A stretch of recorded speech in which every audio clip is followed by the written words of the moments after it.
My husband died in this house, and 12 days later, his family came to steal it from me. Dulcie Whitfield had a system for mornings. She had kept it for 27 years without ever deciding to. It was not a routine she chose so much as a shape her life had worn into, the way a river carves the same path, not because it plans to, but because that is simply where it goes. She would wake before Delmar. She would lie still for a moment, listening to the particular silence of Carroll County before sunrise, the kind of quiet that has texture to it, the sound of something very old holding its breath.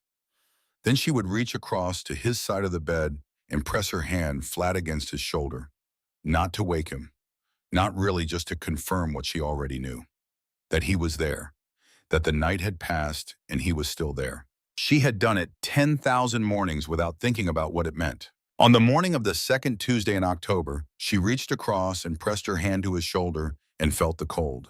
Not the cold of the room, not the cold of a man who had kicked off the covers in the night.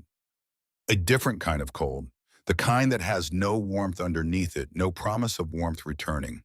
The kind a person recognizes in the body before the mind has the courage to name it. Dulcie lay still for a long time. The light outside the window was the deep gray blue of early morning, the color the sky turns just before it decides what kind of day it is going to be. She looked at the ceiling. She looked at the water stain in the corner above the dresser, the one Delmar had promised to fix 3 times and never got to. She looked at the curtains she had made herself from fabric she bought at a sale in Jackson 12 years ago. Then she got up. She walked to the kitchen. She filled the kettle and set it on the burner and stood at the window looking out at the backyard while she waited for it to boil. The old oak tree Delmar had talked about cutting down for at least a decade stood at the edge of the property line, its roots lifting the corner of the concrete path in a slow, patient rebellion that would outlast them both. The kettle began to steam. She made the coffee.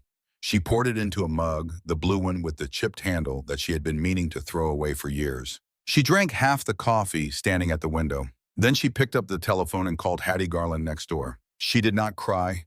She did not collapse against the counter. She stood straight with the phone in her hand, and when Hattie answered, she said what needed to be said in 2 sentences. And Hattie, who had known Dulcie for 22 of those 27 years and understood certain things without being taught them, said, "I am coming right now," and came. This is the first thing you need to understand about Dulcie Whitfield. She was not a woman who fell apart in front of anyone. Not because she was cold, not because she did not feel things, but because she had learned early that falling apart was a luxury, and she had never been a woman who could afford many luxuries. She felt everything. She just felt it on her own time in her own way, in the quiet hours when no one was watching. That was how she had always survived. That was how she was going to survive this. Delmar Allen Whitfield had been 61 years old, and he had built things with his hands his entire life, not as a figure of speech. Literally with his hands, with tools he kept in 3 wooden chests in the garage that were organized with a precision Dulcie had always found slightly unnerving in a man who could not remember where he put his keys for 27 consecutive years. Every chest was labeled in his handwriting, which was large and uneven and looked like a man who had learned to write late and never fully made peace with the process. Every tool had a hook or a slot or a place, and every place was exactly right for the tool that lived there. She had never once seen him go looking for something he could not immediately find in his shop. He had built the shelving unit in the hallway. He had built the bed frame in the room where he died. He had built the back porch bench from a piece of oak he hauled out of the property line after a storm took the tree down, sanding it until it was smooth enough that she could sit on it in a summer dress without snagging the fabric. He had installed the hardwood floors in the living room himself, wide planks of dark walnut fitted together without nails. In some places, the joints so tight, you had to know what you were looking for to see where one board ended and the next began. She had watched him do it over the course of 3 long weekends, kneeling on the bare concrete subfloor with his head down and his hands moving with the slow certainty of someone who had done this particular thing 1,000 times and knew exactly what he was doing. She had never thought about those floors much after they were finished. You do not think about the floor you walk across every day. You stop seeing it. It becomes part of the background of a life invisible the way everything familiar eventually becomes invisible. There was a table in the dining room, a dark wood table with a surface worn soft from years of use that Delmar had bought at a farm auction 20 years ago for $60. It was about 8 inches too long for the room. He had known it was too long when he bought it. She had told him it was too long before he bought it. He had nodded with the particular nod he used when he had already decided and was merely waiting for the conversation to conclude, and he had bought it anyway and carried it in through the front door with the help of a neighbor, and then spent 45 minutes maneuvering it into a room it had no intention of fitting inside. It did not fit. It never fit. One end pressed against the wall and the other end left less than 2 feet between the last chair and the kitchen doorway, which meant that everyone sitting at that end of the table had to turn slightly sideways to get in and out, a thing they did automatically after the first few years without even noticing. She never made him guess it of it. She was not sure why. Maybe because he loved that table with a quiet stubbornness that she recognized as close kin to the way he loved her, entirely and practically and without any particular interest in being talked out of it. He had been the kind of man who did not explain himself much, who kept his thoughts close and his words closer. 3 days of near silence was not unusual when something was working through his mind, and she had learned to read the texture of those silences, the way you learn to read weather, not from what you see, but from what you feel in the air. She knew the silence of a man who was tired. She knew the silence of a man who was working something out. She knew the silence of a man who was somewhere else entirely, even when he was sitting right next to her. She had thought she knew all of his silences. She had been wrong about that, but she did not know it yet. They had had one son, Henry. He had been 3 years old in the summer of his last year, a serious child with Delmar's dark eyes and his habit of watching adults talk with an expression of polite and slightly skeptical attention, as though he was not yet convinced that the adult world made sense, but was reserving judgment. He had died on a Tuesday night in August from a fever that went too high too fast at a hospital 40 miles away on a road that was half gravel and half intention. Delmar had driven that road like a man who believed he could fold distance with his hands on the wheel. He could not. They arrived 17 minutes too late.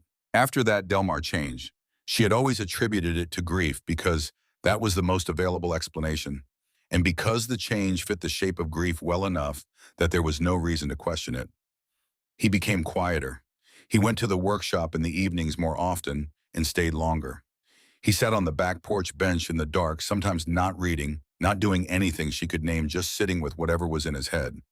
He drew that symbol in the margins of papers, on the back of envelopes, in the corner of the workshop bench, circular with lines that crossed in a specific pattern, something between a compass and a diagram. When she asked about it, he always said the same thing. Nothing. Just something I do. And she had believed him, or near enough. She thought about all of this while she drank the coffee Hattie had pressed into her hands after taking the chipped mug away. She thought about the way a person can live alongside another person for 27 years and still not know the whole shape of them. Not because they are strangers, because people are larger on the inside than the outside makes visible. Her children came. Lawton, their older son, flew in from Chicago with the particular hurry of someone who had put down something important to be here and had not quite managed to put it all the way down.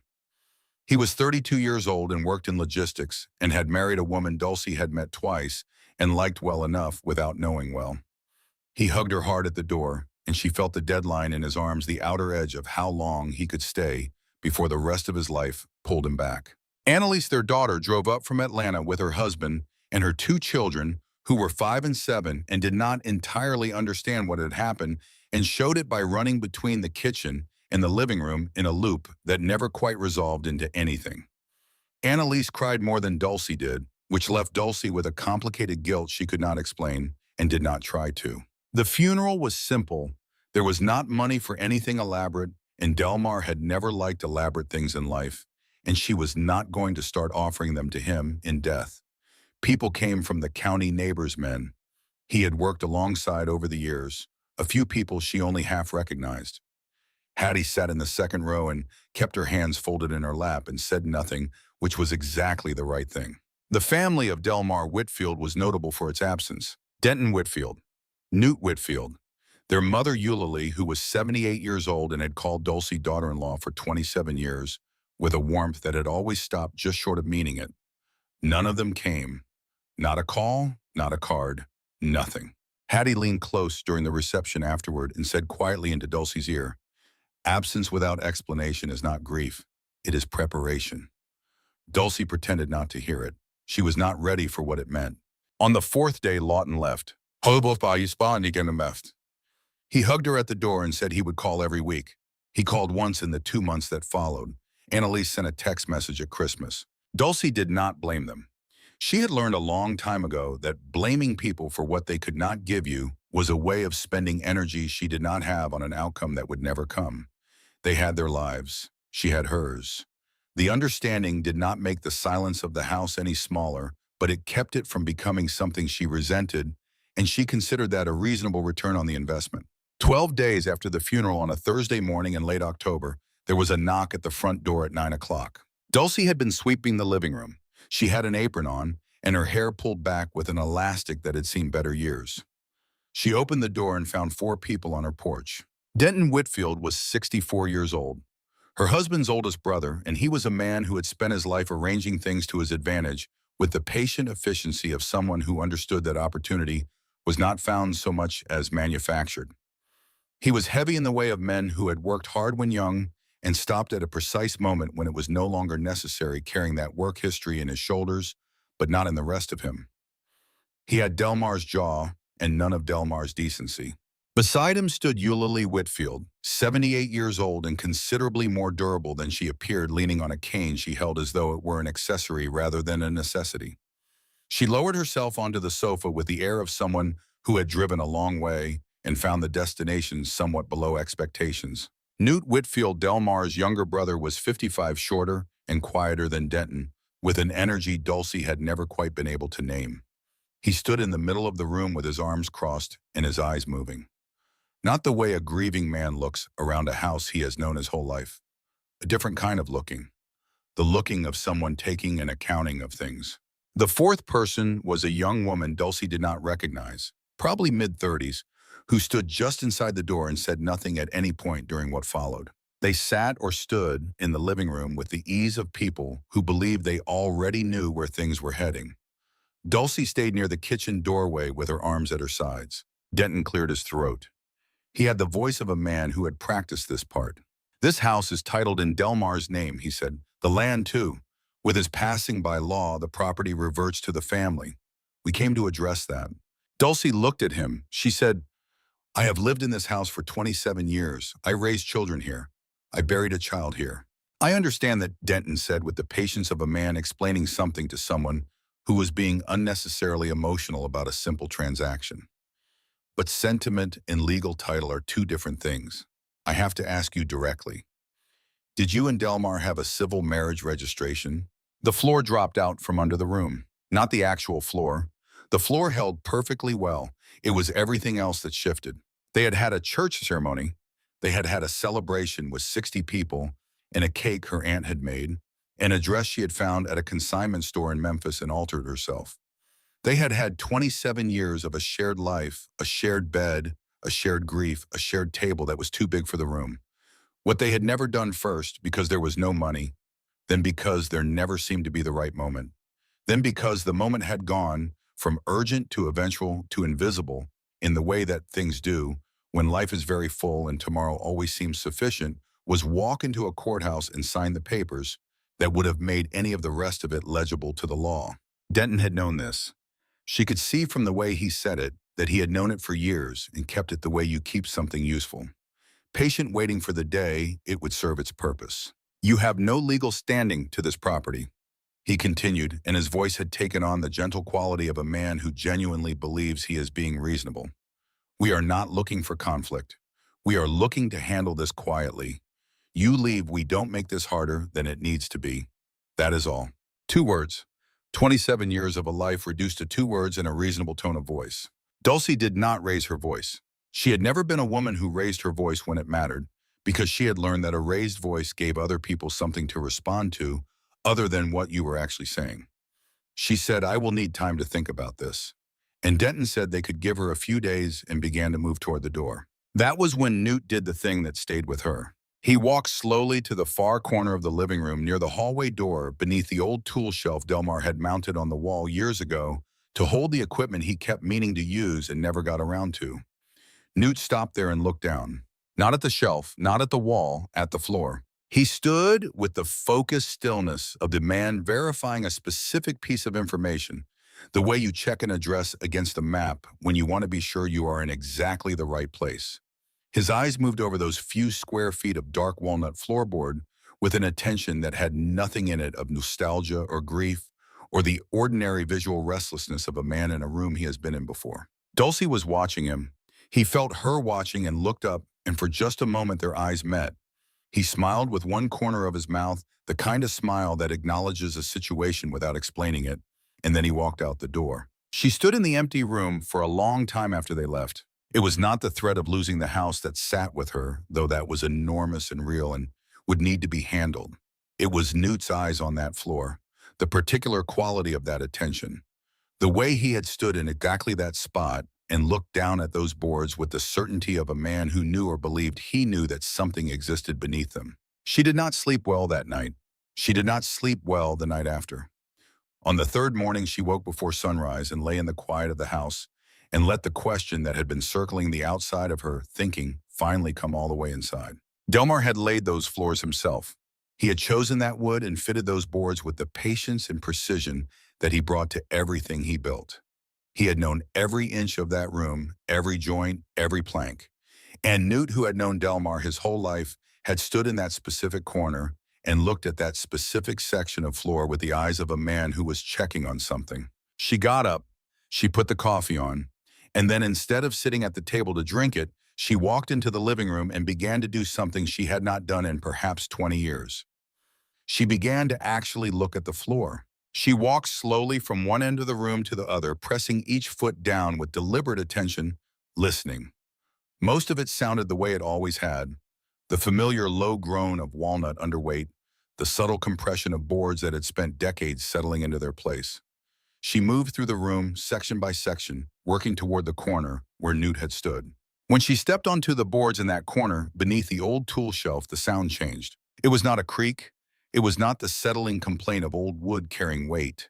It was a resonance brief and hollow, the sound of a plank over empty space rather than solid subfloor. She stepped back and pressed down again in the same place. The same sound, unmistakable if you were listening for it, invisible if you were not. She went to the bedroom and came back with a flashlight. She turned it on and held it close to the floor, angling the beam sideways so it raked across the surface of the boards rather than falling straight down. In that low raking light, something became visible that was not visible any other way. 3 boards in that corner had been cut. Not by time, not by settlement or damage or the ordinary entropy of old wood. Cut cleanly, deliberately, with a tool in the hands of someone who knew exactly what they were doing and wanted the result to look like nothing had been done at all. The cuts were tight and straight, and the boards had been replaced so precisely that the only evidence was the hair-thin line of a seam that the passing years had not quite managed to erase. Delmar had not merely built a floor, he had built a floor with a door in it. She pulled the boards back one by one, working carefully. They lifted without nails seated in a dry fit designed to be removed and replaced. Beneath them, in a cavity cut into the earth below the subfloor, wrapped in a heavy canvas bag that had gone stiff and yellow with years, sat a small wooden chest. Dark wood, metal reinforcing straps at the corners, a lock on the front with an arced bar that was seated closed but had been cut. Not rusted through, not forced. Cut cleanly with a tool made for exactly that purpose, and then set back into position so that it looked from any distance like a lock that was still whole. Someone had been here before her. She did not move for a long moment. She knelt on the floor of the living room with her hands on either side of the open section, and she thought about Newt standing in this corner. She thought about the speed with which he had looked away when he caught her watching. She thought about the fact that none of them had come to the funeral, that they had waited 12 days. That they had arrived with the timing and the manner of people who had prepared. They had not come for the house. The house was the reason they told her, perhaps the reason they told themselves. What they had come for, or what Newt had come for, was whatever was in this chest. And for some reason he had not taken it. Maybe there had not been time. Maybe he had opened it and found it empty and was still looking for what had been inside. Maybe the thing he was looking for was something other than the chest itself. She lifted the chest from the cavity with both hands, heavier than it looked. She carried it to the bedroom, pushed it behind the shoeboxes and the winter blanket stored at the back of the closet, and closed the closet door. Then she sat on the edge of the bed in the bedroom where Delmar had died 11 days ago, in the house where they had lived for 27 years, and she opened the chest. Inside, there was no money. There was no gold. There was a black and white photograph of three men standing before an open stretch of land. One of them recognizably a younger Delmar, perhaps 30, a man she had never known at that age, a man she had met at 34, and by then he had already been whatever the years between had made him. There was a small knife with a bone handle she had never seen before. There was a metal disc round and flat about the size of a large button engraved on one face with a symbol, a circle with intersecting lines. She recognized it immediately. It was the symbol Delmar had drawn in the margins of papers for 27 years, in the corner of his workshop bench, in the back of notebooks, on the wood of the porch bench carved lightly into the surface near the leg, in a place you would only find if you were looking. Every time she had asked about it, he had said the same thing. Nothing. Just something I do. It was not nothing. Beneath the knife and the disc was a hand-drawn map. The paper was aged to the color of weak tea, the edges browned and slightly curled, the whole thing smelling of time and sealed space. It showed terrain, a specific area of land drawn with the kind of precision that comes from years of walking ground and memorizing it rather than from any formal survey. 3 locations were marked with a cross. Each cross had a number beside it, 1, 2, 3, and a small symbol beneath the number. The symbol beneath the third cross in the southern portion of the map, in the area that corresponded to what Delmar had always called the old pasture behind the property, was the same symbol engraved on the face of the disc. She turned the map over. The handwriting on the back was not Delmar's. His handwriting was large and rounded and labored. This was angular tight, the writing of someone composing under pressure, abbreviating where they could. 4 words. Do not trust anyone. Dulcie sat on the edge of the bed and read those 4 words until they stopped looking like words and became something else, a shape, a warning, the outline of a story she had been living inside without knowing it was a story. She was 53 years old. Her husband was 11 days dead. His family had come to take her house. Somewhere in a corner of the living room floor, someone had opened a lock before she had gotten to it, and the man she had spent 27 years of her life beside had left her a map to somewhere she had never been told about, and a disc engraved with a symbol he had drawn for as long as she had known him and always told her meant nothing. She put everything back inside the chest. She closed the lid. She pushed it deeper behind the shoeboxes and pulled the winter blanket in front of it. Then she went back to the kitchen, poured out the coffee that had gone cold, and made a fresh pot. There was a great deal she did not know yet. There was a great deal she was going to have to figure out. But she had been figuring things out on limited information and hard circumstances since before Delmar Whitfield ever asked her to dance at a county fair with the gravity of a man proposing a business arrangement, and she had not been wrong to laugh at him then, and she was not going to start failing herself now. The coffee was ready. She poured a cup and sat down at the table that had never fit the room and looked out the window at the yard and the old oak tree and the October sky going the color of a day that had not decided anything yet. She had time, not much, but some, and she was going to use every minute of it. Dulcie spent 3 days not leaving the house. She told herself it was practical. There were things to organize, papers, to find calls she kept meaning to return. But the truth, the one she did not say out loud even to herself, was simpler than that. She needed to know what she had before she walked back out into a world that was already moving against her. You do not go back to the table until you know what cards you are holding. She spread the map on the kitchen table on the first morning beside the metal disc, and she sat down and looked at both of them with the focused attention of someone who has decided that feeling things can wait. The map was drawn by a person who knew that land from the inside, not from a satellite image or a county survey, but from years of walking it in all seasons, in all weathers, at all hours of the day. The contour lines were freehand, but they were accurate the way a man who has climbed the same ridge 100 times draws it accurately without meaning to, because the shape of it has gone into his hands. The creek bed in the northeast corner matched the creek bed she knew. The large limestone formation her feet had crossed without thinking for 2 decades was there rendered in 3 quick lines that somehow got it exactly right. The old pasture to the south was outlined and labeled with a word she had to lean close to read, and when she read it, she recognized Delmar's handwriting, the only marking on the map that was his. 3 crosses, each with a number, each with a symbol beneath. She placed the disc over the first cross and held it there, letting the morning light come in from the window at an angle. The shadows the engraved lines cast on the paper beneath were just shadows, no pattern she could use. She tried the second cross, same result. On the third try, she moved the disc to the third cross, the one in the southern section, and shifted the angle slightly. The light came through the central groove of the engraving and threw a directional shadow down onto the map, a thin dark line pointing from the cross toward a specific point, roughly 15 feet in a specific direction. Not decoration, a reading instrument. The disc was not a keepsake. It was a tool designed to work with this map, and only this map under the right conditions. And Delmar had spent years drawing that symbol on every available surface without ever once explaining what it was. She sat with that understanding for a long time. Then she put both items in her apron pocket and went to find the coffee she had let go cold. On the second night, something woke her at 3 in the morning. Not a sound, not a movement she could name. Just a shift in the quality of the dark, and her body registered before her mind did. She lay still for a moment, listening to the house. Then she got up and went to the bedroom window and looked through the gap at the edge of the curtain. The street outside was empty and dark.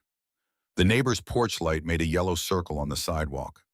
The oak tree at the edge of the yard stood without moving in the still air. And beside the low wall at the front of the property, standing in the shadow where the porch light did not reach, was a figure, standing still in the particular way of someone who has chosen their position deliberately and is prepared to hold it.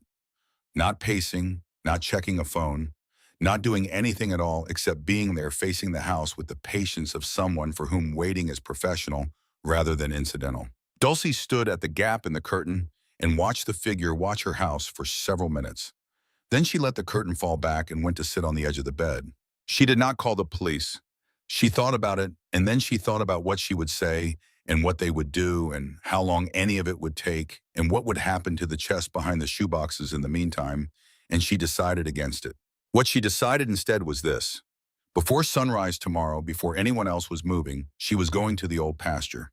She was going to use the disc the way Delmar had intended it to be used, and she was going to find out what was at the third cross before anyone else got there first. She left before 4:30. No lights inside the house before she went, no lights outside. She had dressed in the dark, put the map in her coat pocket and the disc around her neck on a piece of cord she had found in the kitchen drawer, and slipped out through the back door into the cold of a late October morning that had not yet decided whether it wanted to become day. The route to the old pasture took her through the kitchen garden, past the winter bare vegetable beds, past the oak tree, through the gap in the back fence, where one of the posts had been leaning at a comfortable angle since the previous spring, and into the field beyond. The corn from the summer had been harvested, and the stalks were brown and broken in the rows, making a dry sound in the light wind that was the sound of a season finishing its work. The old pasture was 2 acres of ground that had been in varying states of intention for as long as she had known it. Delmar's father had grazed cattle on it decades ago. Delmar himself had talked about putting it back into production 4 or 5 times over the years without ever quite getting there. It sat between the cultivated land and the tree line to the south, bounded on the east by the old fence line, and on the west by nothing in particular, gone to tall grass and the occasional volunteer tree pushing up through the cover. She entered it from the north end and stopped. She held the disc up and let the first light find the groove the way she had practiced at the kitchen table. The shadow pointed south and slightly west. 15 paces, she estimated, maybe 20. She walked the distance and stopped and looked down. The grass here was different, not dramatically, not in a way that would stoop a casual eye. But the growth was slightly lower and the color slightly different, the soil beneath having a different composition than the ground around it, holding moisture differently, supporting what grew on it in a subtly distinct way.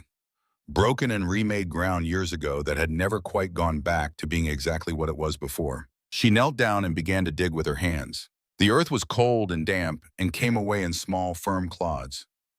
She worked carefully, not rushing, removing each layer with the attention of someone who did not know what they were approaching and did not want to damage it arriving. At perhaps 8 inches down, her fingers met something solid that was not a rock. A tin, a large tin of the kind that had once held biscuits or hard candy or preserved goods with a lid crimped shut and the entire seam sealed with wax that had been poured liquid and allowed to harden, a patient job of weatherproofing done by someone who understood that whatever was going inside needed to last longer than circumstances were predictable. She worked it free from the earth, heavy, much heavier than she expected for its size. She sat down on the cold ground of the old pasture with the tin in her lap, and the sky going orange and rose along the eastern edge, and the first birds starting up in the tree line. And she broke the wax seal with the blade of her pocket knife and pried open the lid. 3 things inside. A brown envelope, thick with her name on the front in Delmar's handwriting. Just her name. Dulcie. Written the way he wrote everything, large and effortful, the letters of a man for whom writing was an act of will rather than reflex. A roll of documents wrapped in aging clear plastic, dense with text and tables, and the kind of formal technical language that does not yield its meaning easily. And a color photograph, not old, not black and white, a color photograph taken from a height looking down at a section of land. The earth in the photograph was disturbed darker in patches, the color of ground that had been opened and worked. In the far corner of the frame, partially cut off by the angle, was a roofline she recognized. The back corner of the Whitfield family land, the old property, the land that Denton had been managing or trying to manage since their father's death. She looked at the photograph for a long time. Then she opened the envelope. The letter was 3 pages written in Delmar's hand on both sides of each sheet, with words crossed out and rewritten in the margins. Whole sentences abandoned and started again.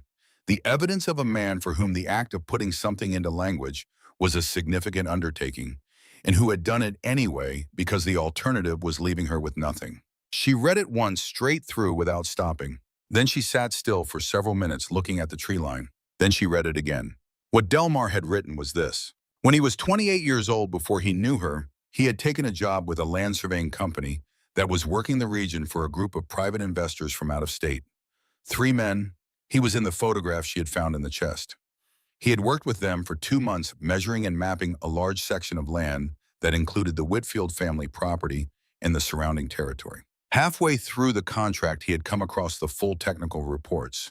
He had read them. He was not an engineer, but he had grown up on that land, and he understood enough of what the reports said to understand what they meant. Beneath this section of Carroll County, beneath land that had been farmed and grazed and walked across for generations without anyone knowing there was a formation.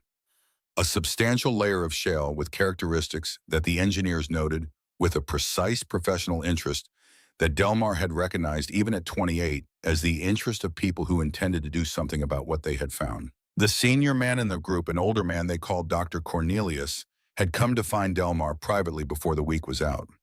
He had been friendly and direct in the way of men who are accustomed to being both at once. He had told Delmar that the reports were proprietary and confidential, and that Delmar had not seen them.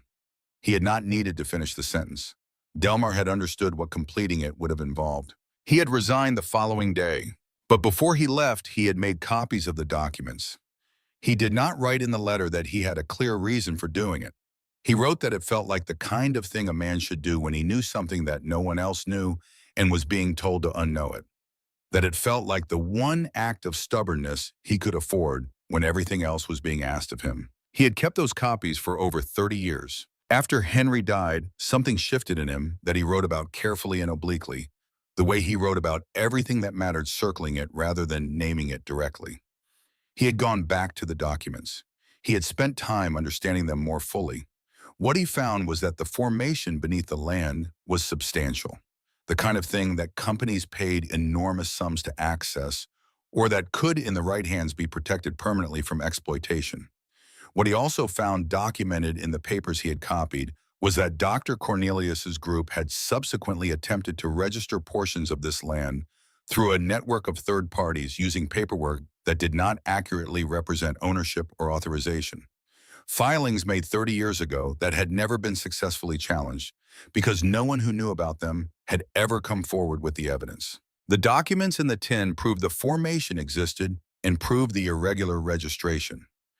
Together, they were the kind of evidence that made things very uncomfortable for people who believed the matter had been settled by the passage of time. Denton had suspected something for years. Delmar wrote this plainly. He did not know what Denton suspected or how much he knew, but he had felt it in the way Denton had always circled the question of the family land, always wanted involvement in decisions about it, always had an opinion about its management that went beyond the interest of a man who simply valued his inheritance. Denton had been patient about it the way a man is patient when he believes the payoff is eventually coming. Delmar had kept the documents buried under the floor because he knew that a house can be entered.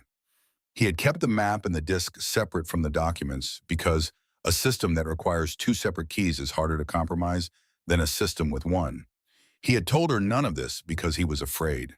He wrote that word plainly without softening it. Afraid, not for himself, for her, for the children, for what could happen to people who found themselves between that kind of money and the people who wanted it. He wrote that he had been wrong, not in what he had protected or why, but in deciding that protecting her meant keeping her outside of it. He had made a choice that was his to make and hers to live with, and he had known that was wrong and done it anyway, and he was sorry for it.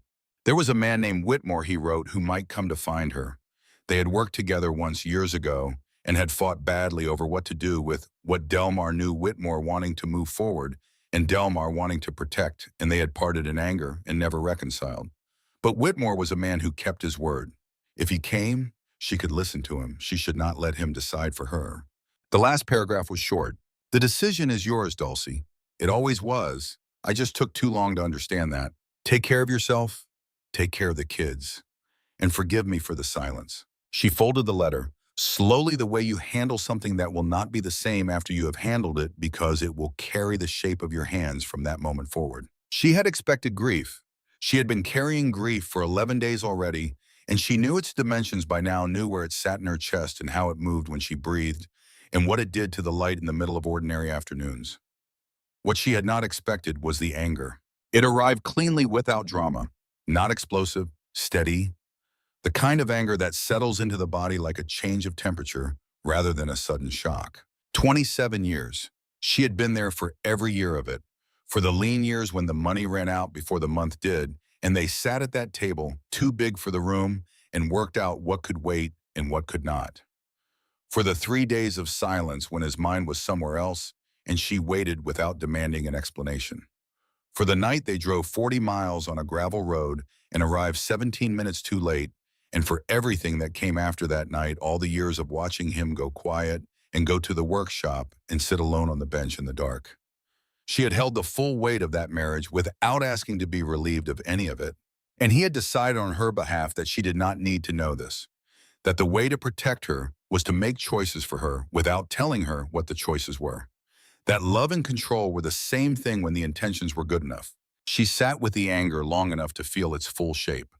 It was not a small thing. She did not try to make it small. And then because she was Dulcie Whitfield, and she had been surviving things her entire life by moving through them rather than around them, she let the anger do what anger does when you stop fighting it. It converted. It became something else. Something harder and more directional. Something she could use. She was putting the documents back into the tin when she heard footsteps behind her. She turned. 20 meters back, walking toward her across the old pasture with the unhurried confidence of a man who was where he intended to be, was Grattan. She had never learned his name yet. She only knew him as the figure she had seen at the window, the shape that stood in the dark and watched. In daylight, he was medium height, compact, moving with an economy of motion that suggested someone who had spent a long time being careful about energy. He wore clothes that said nothing about him. His face said less. He stopped at about 10 meters. He looked at the tin in her hands. He looked at her. "You went to the old pasture," he said, not a question. Dulcie did not answer. "What you are holding does not belong to you," he said. His voice was almost conversational, the way a man speaks when he wants you to understand that he does not need to raise it to mean it. "It does not belong to your husband's estate. It belongs to people who have had an interest in this land for a very long time, and those people have been patient, but patience is not the same as unlimited." She looked at him. She looked at him the way she looked at anything that required a clear assessment, fully, without flinching, without giving the act of looking any of the anxiety she actually felt. She made herself take in everything about him, the way he stood, the way his weight was distributed, the quality of his certainty. He was a man executing a direction, someone else's direction. His authority in this situation was borrowed, and she could see the seam of it if she looked at the right place. "You can speak to my attorney," she said. He blinked. It was a small thing, but she saw it. "You don't have an attorney," he said. "I will have one by end of week." She did not look away from him. "The documents in this 10 establish irregular land registration from 30 years ago. That is a matter for the state attorney general's office, for environmental oversight agencies, and for several journalists who cover exactly this kind of story. You can communicate that to whoever sent you here this morning." She watched his face. She watched the calculation in it encounter something it had not anticipated. He did not know how much she had read. He did not know whether she understood what the documents actually proved. He did not know whether she was bluffing about the attorney or the journalists or any of it. And in the particular kind of conflict he was trained for, uncertainty was a more powerful currency than almost any threat. He held her gaze for a moment longer. Then he said, "You are making a very large mistake." "I have made larger ones," Dulcie said. "I survived all of them." He looked at the tin one more time. Then he turned and walked back across the pasture toward the northern fence line, the same direction she noted as the break in the fence she had used to enter the property. She watched him until he was gone. Then she stood up from the cold ground, picked up the tin with both hands, and walked back toward the house. Whitmore was waiting at the back door. She had half expected this. The way the morning had assembled itself, one thing and then the next, had the feeling of something that had been building toward a specific arrangement. She stopped on the path and looked at him. He was perhaps 58 years old, built like a man who had worked outdoors for most of his life, with sun-dark skin and close-cut gray hair, and a thin scar that ran from the left corner of his forehead down to his cheekbone, in a line that looked like it had been made precisely and healed imprecisely. His eyes were dark, and they looked at her with the quality of study rather than threat. She had met men who looked at women like territory, and men who looked at women like problems, and men who looked at women like furniture. Whitmore looked at her like information, like someone he was trying to read accurately because accuracy mattered to him. "Whitmore," she said. His expression shifted slightly, not surprise exactly, something closer to recalibration. "Delmar told you about me." "He wrote about you," she said, "in a letter I read this morning." A pause. "He wrote a letter. 3 pages, in his handwriting." She watched Whitmore absorb this. "He said you were a man who kept his word." Something moved across Whitmore's face that was not comfortable to see because it was genuine. Grief, maybe, or the thing that sits next to grief when there has been too much time and too much distance for grief to be clean. "He also said not to let you make decisions for me," she added. Whitmore looked at her for a moment and then did something she had not seen a man do in a long time in her presence. He almost smiled, not with humor, with recognition. "That sounds right," he said. "Come inside," she said. "I have documents I need help understanding. After I understand them, I decide what to do with them. Not before." He nodded once. "Agreed." She looked past him, back toward the northern fence line where Grattan had disappeared. "Before we go in," she said, "that man who just walked north across my property, the man who has been watching this house, you know who he is." Whitmore did not answer immediately, which was itself an answer. "We are going to talk about that too," Dulcie said. She opened the back door and went inside without waiting to see if he followed. She heard his boots on the step behind her, and then the door closing, and then the house was quiet except for the sound of the kettle she had left on low, and the ordinary morning sounds of Carroll County coming in through the kitchen window. She set the tin on the table Delmar had loved for 20 years. The table that had never fit the room and that she had never once asked him to replace. She sat down across from where Whitmore would sit, and she waited for the coffee to be ready because there was a great deal left to understand, and she had learned a long time ago that clarity came faster when you stopped rushing it. Whitmore sat across from Dulcie at the kitchen table and read every page of the documents from the tin. He read them the way a man reads something he has waited a long time to see carefully and without expression, turning each page with an attention that did not speed up or slow down regardless of what the page contained. Dulcie sat with her coffee and let him finish. She had learned the value of letting a thing complete itself before she responded to it. When he was done, he set the last page down and looked at the table for a moment. "Is it enough?" she asked. "It is more than enough," he said. "With this, you can contest the registrations. You can stop any extraction attempt from the groups that have been circling this land for years. And if it goes to the right people, through the right process, that formation gets protected in a way that cannot be easily undone." He looked up at her. "There is a geological research institute that has been trying to map this region for preservation purposes for over a decade. Not commercial extraction, not private concession, preservation. This documentation landing with them through the right channel with the right legal filing to establish context that land gets put into a protection category that private interests cannot easily reach." "You have a contact there," Dulcie said. "I do." "Then that is where it goes." She put her hand flat on the documents. Not aggressively. The way you place your hand on something to confirm it is real. But that happens after the house is settled. Because this house is mine, and I am not going to spend the next 6 months fighting a land battle while Denton Whitfield stands in my living room telling me I have no legal right to my own kitchen. Whitmore looked at her steadily. "Delmar said something to me once. The only time he talked about you directly before we fell out. He said he had married the most stubborn and clearest thinking woman he had ever met, and that the combination was going to be both his best luck and his hardest problem for the rest of his life." Dulcie looked at the table for a moment. She swallowed what came up. She kept her face level. "He was not wrong about either part," she said and stood up to pour more coffee. She kept her back to Whitmore for a moment longer than she needed to. Not because she was crying, because she was deciding something. By the time she turned around, she had decided it. "Tell me about Grattan," she said. "Not who he works for in general. Tell me what you know about the connection to this specific situation, and tell me why you looked in the direction he went this morning." Whitmore wrapped both hands around his mug. "I know him because I was approached by the same organization years ago. Different representatives, same structure. They had been monitoring the region since Delmar left that surveying job, and they never fully believed he had left with nothing.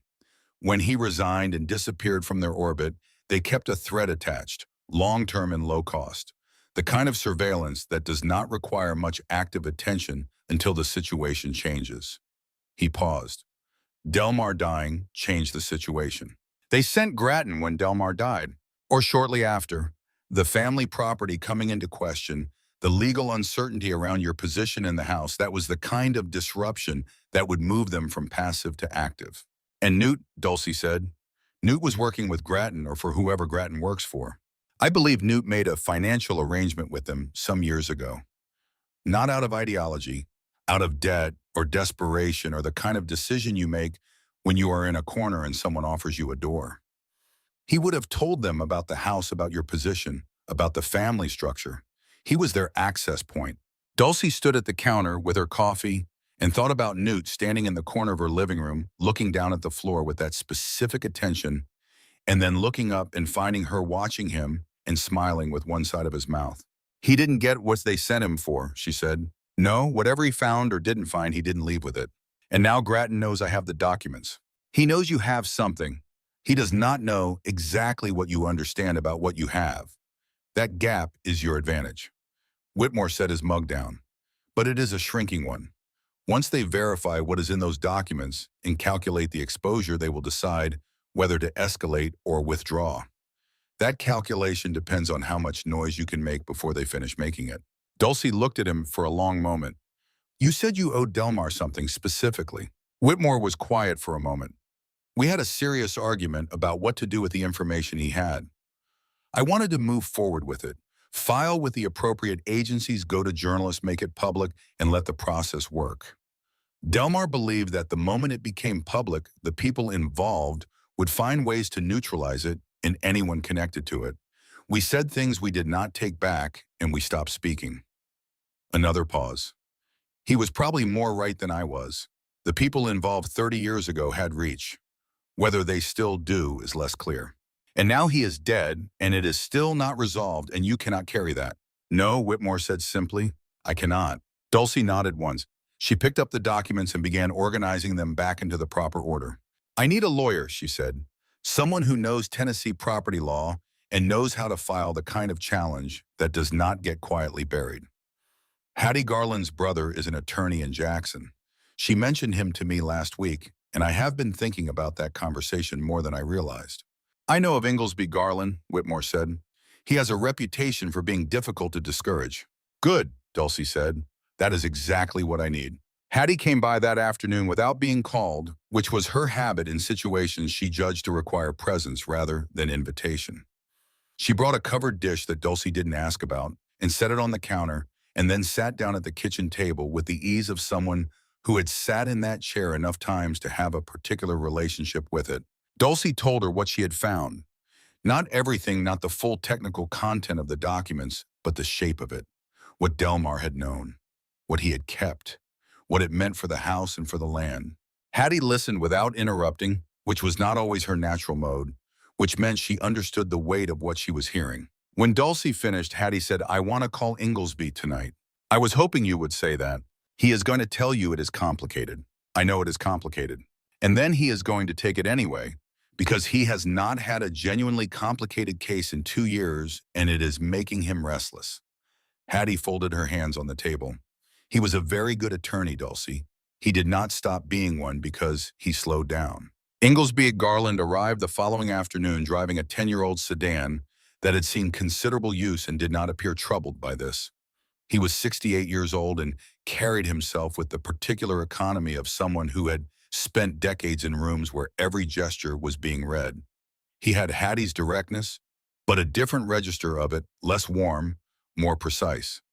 He shook Dulcie's hand at the door and came inside and sat down and took out a notebook that was spiral-bound and already half full of notes from other matters, and he uncapped a pencil rather than a pen, which told her something about the kind of thinking he did. She told him everything, start to finish in order without editorial. The morning Delmar died, the family arriving, the question about civil marriage registration, Newt in the corner, the floors, the chest, the disc, the map, the documents, the letter Grattan in the old pasture, Whitmore at the back door. She told it the way Delmar had built things piece by piece, each one in its correct place, nothing left out and nothing added that was not structural. Inglesby Garland wrote in his notebook and asked 3 questions during the entire account, each at a precise moment, each about a specific detail. When she finished, he looked at his notes for a moment and then looked up. The absence of a civil marriage registration is the central problem, he said. It is not an insurmountable one. Tennessee recognizes certain long-term cohabitation arrangements with documented financial interdependence and community witness. 27 years with a paper trail of joint household contributions and people in this county who can testify to the nature of the relationship is not nothing. It will not be simple, but it is not hopeless. What about the 1987 document? Dulcie asked. Inglesby looked at her. What 1987 document? She had not told him yet. She had been waiting for this moment, the way you saved the piece of information that changes the shape of everything else for the point in the conversation when its effect will land most clearly. She told him about Newt, about the envelope left on the back step 3 mornings ago, about what it contained. A supplementary document signed by Delmar's father in 1987, 2 years before his death, filed with Carroll County, acknowledging the right of lifelong residence for the actual spouse or long-term partner of any son residing in the property at the time of that son's death. The document used language that did not restrict itself to formally registered marriages. Denton had known about this document. It had been filed publicly, and it was findable by anyone who looked carefully at the full property history, which any competent attorney preparing a challenge to Dulcie's residency would have done. He had chosen not to include it in the materials he brought to her living room. He had decided, or someone advising him had decided, that it was better to proceed as though it did not exist and trust that Dulcie would not find it on her own. Newt had made a different decision. Inglesby Garland wrote something in his notebook and then was quiet for a moment in the way of a man recalculating. With the 1987 document, he said the picture changes considerably. It does not eliminate the need for a fight, but it gives us a position to fight from that I would not have predicted we had 20 minutes ago. He looked up. Who gave you this? Newt Whitfield. A pause. Delmar's younger brother. Yes, Inglesby wrote something else. Interesting, he said in the tone of a man for whom interesting was a serious word.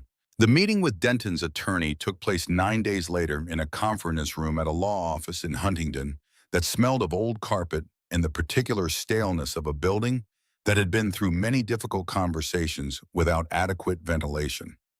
Denton sat on one side of a long table with his attorney and Eulalie, who had come and who sat without speaking with her cane across her knees like a scepter she had not yet decided whether to use. On the other side of the table sat Dulcie Inglesby Garland and Hattie Garland, who had come as a community witness and who had dressed for the occasion in a way that made it clear she understood the occasion. Denton's attorney made the opening presentation with professional smoothness. The property was titled solely in Delmar Whitfield's name. There was no civil marriage record. The estate reverted to the next of kin under Tennessee intestacy law. The family was prepared to allow a reasonable transition period. Inglesby Garland let him finish. Then he placed the 1987 document on the table. He placed it in the center, equidistant from both sides. The way you place something when you want everyone to understand that it belongs to the room and not to either party in it. Denton's attorney picked it up. He read the first paragraph. Something in his posture changed in the way of a man who has been told a room is empty and has opened the door to find it full. He read the rest of it, then he set it down and looked at Denton. Denton said nothing. His face remained still, but his stillness had a different quality now than the practiced stillness he had brought into the room. It was the stillness of a man holding something together that would rather come apart. This document was filed with the county in 1987, Inglesby said. It has been part of the property record for 36 years. It was available to any party conducting due diligence on the title history of this property. He paused. We are not making any claims today about why it did not appear in the materials presented to my client. We are simply noting that it exists, that it is valid, and that it materially alters the legal question before us. Eulalie Whitfield spoke for the first time. Her voice was controlled and precise and had in it the particular quality of a woman who had spent decades using language as a tool for dismissal. She was never recognized by this family as Delmar's wife in any meaningful sense.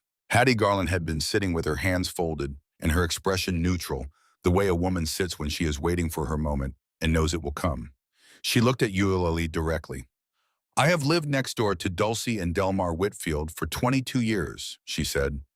I have been at their table for Sunday meals and at their door during emergencies.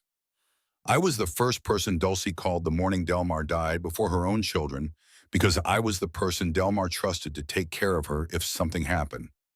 I watched Delmar Whitfield carry the weight of that marriage with everything he had for every year I knew him. Whatever this family recognized or did not recognize, the county of Carroll recognized them, their community recognized them, and that document on the table recognized them. She stopped. Any court in this state will hear that testimony. Denton's attorney said something quietly to Denton. Denton did not respond. He was looking at the 1987 document in the center of the table with the expression of a man watching something he had calculated away come back. The meeting ended without resolution and with the agreement that both parties would communicate through counsel going forward. But the character of the room when Dulcie stood to leave was not the same as it had been when she sat down, and everyone present understood why. 3 days later, in the early evening, Denton Whitfield came to the house alone. He knocked at the front door, which was the door of a formal visit, and Dulcie answered it without opening the screen. She looked at him through the mesh. He looked like a man who had been having the kind of internal argument that leaves marks. I want to talk without lawyers, he said. All right, she said. She did not open the screen door. She stayed where she was on her side of it. If he noticed the boundary, he chose not to comment on it. He was quiet for a moment. When he spoke, his voice had lost the careful managerial quality it had carried every other time she had heard it. What was underneath was more tired and more human and more dangerous in a different way. You do not understand what I have been managing, he said. This land, the family property, what is under it, and what it could be worth, that is not something I invented. That is something that has been true for decades and that our father knew about and decided to sit on, and that Delmar knew about and decided to bury. I have been trying to position this family to benefit from something that is ours by right, by arranging access for outside investors who have been illegally registered on portions of this land for 30 years, Dulcie said. He looked at her steadily. That is one way to characterize it. There is another way. There is a way that ends with this family having something instead of nothing. With land that has been sitting undervalued and underleveraged for 3 generations, finally doing what it could do. His voice had a conviction in it that was not entirely performance. He had been living inside this reasoning long enough that it had the texture of belief. Delmar protected nothing. He just delayed it. The same people who wanted this land 30 years ago still want it. The only question is whether this family has a seat at that table. Dulcie looked at him through the screen for a long moment. Delmar did not protect nothing, she said. He protected the possibility that this situation could be resolved differently than the way you are describing. He did not live to see that happen, so he left the decision to me, and I have made it. You are going to give what he found to a research institute. I am going to ensure that the documentation is in the hands of people whose purpose is preservation, rather than extraction. Yes, and I am going to ensure that the legal record reflects the irregular filings that have been sitting in the county records for 30 years. She paused. I am also going to ensure that the house I have lived in for 27 years remains my home. Inglesby Garland will be in contact with your attorney before the end of the week. The 1987 document is solid, and you know it is solid, and I think you knew it was solid before you came to my living room 6 weeks ago and chose not to mention it. The quiet between them was the kind that follows something that cannot be unsaid, and that both people know it. Denton looked past her into the house at the dark hallway and the edge of the dining room where the table sat slightly too close to the kitchen doorway. His face did not change, but something in it settled the way a calculation settles when it reaches its final number. Newt gave you the document, he said. Someone did, Dulcie said. He absorbed this. He looked at her one more time, and in his expression there was not quite anger and not quite defeat. There was the recognition of a man who had played a long game very carefully and found that one variable he had not accounted for had been enough to shift the outcome. He turned and walked down the porch steps without speaking again. She watched his car reach the road and turn south and disappear. 2 weeks after that, Inglesby Garland called. She was in the kitchen when the phone rang, standing at the counter going through the stack of papers that never fully resolved itself, no matter how many times she worked through it. She picked up on the second ring. We have a signed agreement, Inglesby said. He had the voice of a man delivering a verdict he had worked for and found satisfying. The property transfers to your name outright. The surrounding land parcel is secured under your ownership, with a long-term conservation agreement attached which limits use to non-extractive purposes in perpetuity. Denton's counsel agreed to the terms this morning. Dulcie sat down in the nearest chair. The 1987 document, she said, did the work it needed to do. Combined with Hattie's testimony and the financial records we assembled, there was not a version of this that goes to trial and ends well for them. They knew it. And the geological documentation. Whitmore filed with the Institute yesterday. I spoke with their legal liaison this morning. They are treating it as a priority matter. The formation is larger than the original surveys indicated, which makes it more valuable for preservation purposes and also substantially raises the stakes of the irregular registration claim. The State Attorney General's office has been notified. That process will take time, but it has begun, and it cannot easily be walked back. Dulcie looked out the window at the yard. The winter light had come in thin and clear, the kind of light that strips away everything that is not essential and shows you only what remains. Delmar was right to keep those documents, Inglesby said. Whatever the cost of keeping them, they were worth keeping. He was right about most things, she said. He was wrong about one. A brief pause. What was that? He thought being right was something he had to do alone. The day after the call, Whitmore came to say goodbye. He stood at the back door the way he had stood on many mornings over the past weeks, with the patience of a man who did not assume entry, and Dulcie let him in and made coffee, and they sat at the table together. The Institute wants to do a formal survey next spring, he said. They will need access to the property.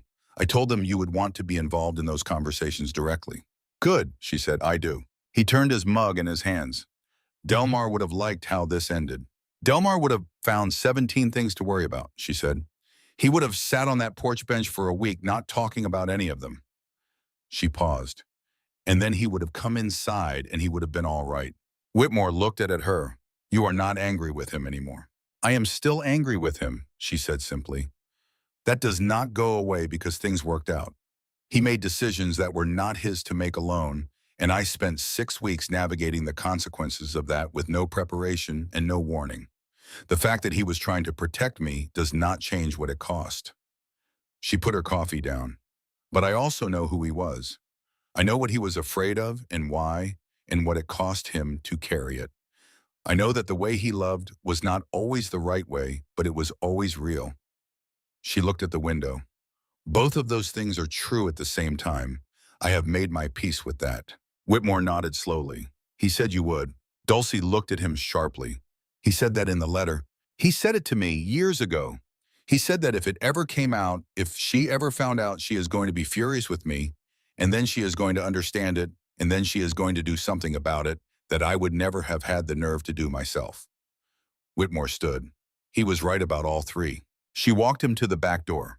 He paused on the step and turned back once. He was a good man, Whitmore said. Not a perfect one, but good.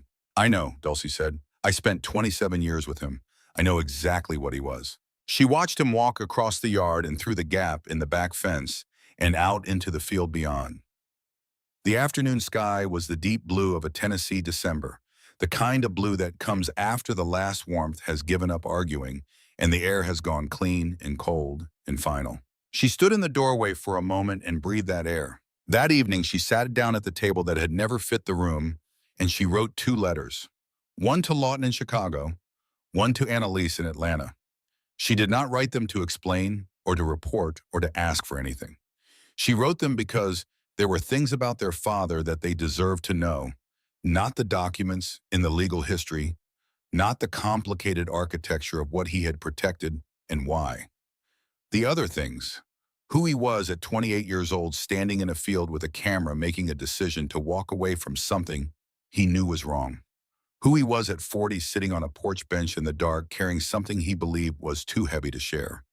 Who he was in 3 pages of handwriting on the night he understood that the silence had gone on long enough. She wrote until the kitchen light was the only light on in the house. Then she sealed the envelopes, wrote the addresses on the front, and set them by the door to mail in the morning. She went to the back porch, the one Delmar had built from the storm-fallen oak, sanded smooth enough to sit on in a summer dress. The bench was cold now, December, but she sat on it anyway and looked out at the yard. The oak tree stood at the property line roots, still lifting the path, still winning the meaning slow argument with the concrete. The old pasture was dark and quiet beyond the back fence. Beneath it, beneath that cold ground, was what Delmar had spent decades protecting, without telling her what she had spent 6 weeks fighting for and winning. She turned the metal disc over in her hand. She had taken it from her coat pocket without deciding to. She held it flat on her palm and looked at the symbol engraved on its face. The pattern of lines she had seen on notebook margins and fence posts and carved into the underside of this bench for 20 years. Not a secret anymore. Just a thing he had made like everything else he made with his hands, with time, with the patient certainty that the right pieces placed correctly would hold together against whatever came. She thought about the floors in the living room, the joints still tight after all these years. She thought about the 3 chests in the garage with every tool in its correct place. She thought about the table in the dining room that had never fit and that she had never once asked him to move. She closed her hand around the disc. The night was very still. Carroll County in December held its breath the way it always did at the end of a year, between what had finished and what had not yet decided to begin. There was a great deal still ahead of her.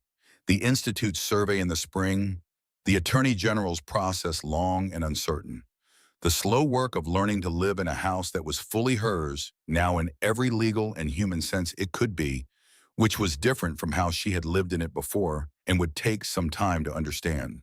But she was still here. The house was still here. The land was protected. The truth was on record. And Delmar's letter was in the drawer of the bedside table where she had put it the evening she came home from the old pasture, and she could read it whenever she wanted, and sometimes she did not. The whole thing just a line or two, the ones she had memorized without trying to because some words, once they land, do not leave. The decision is yours, Dulcie. It always was. I just took too long to understand that. She had understood it. She put the disc in her coat pocket and went inside. She washed the coffee mugs and turned off the kitchen light. She walked through the dark of the living room, her footsteps crossing the floor Delmar had laid board by board in a room that held every year of what they had built together. And she went to bed.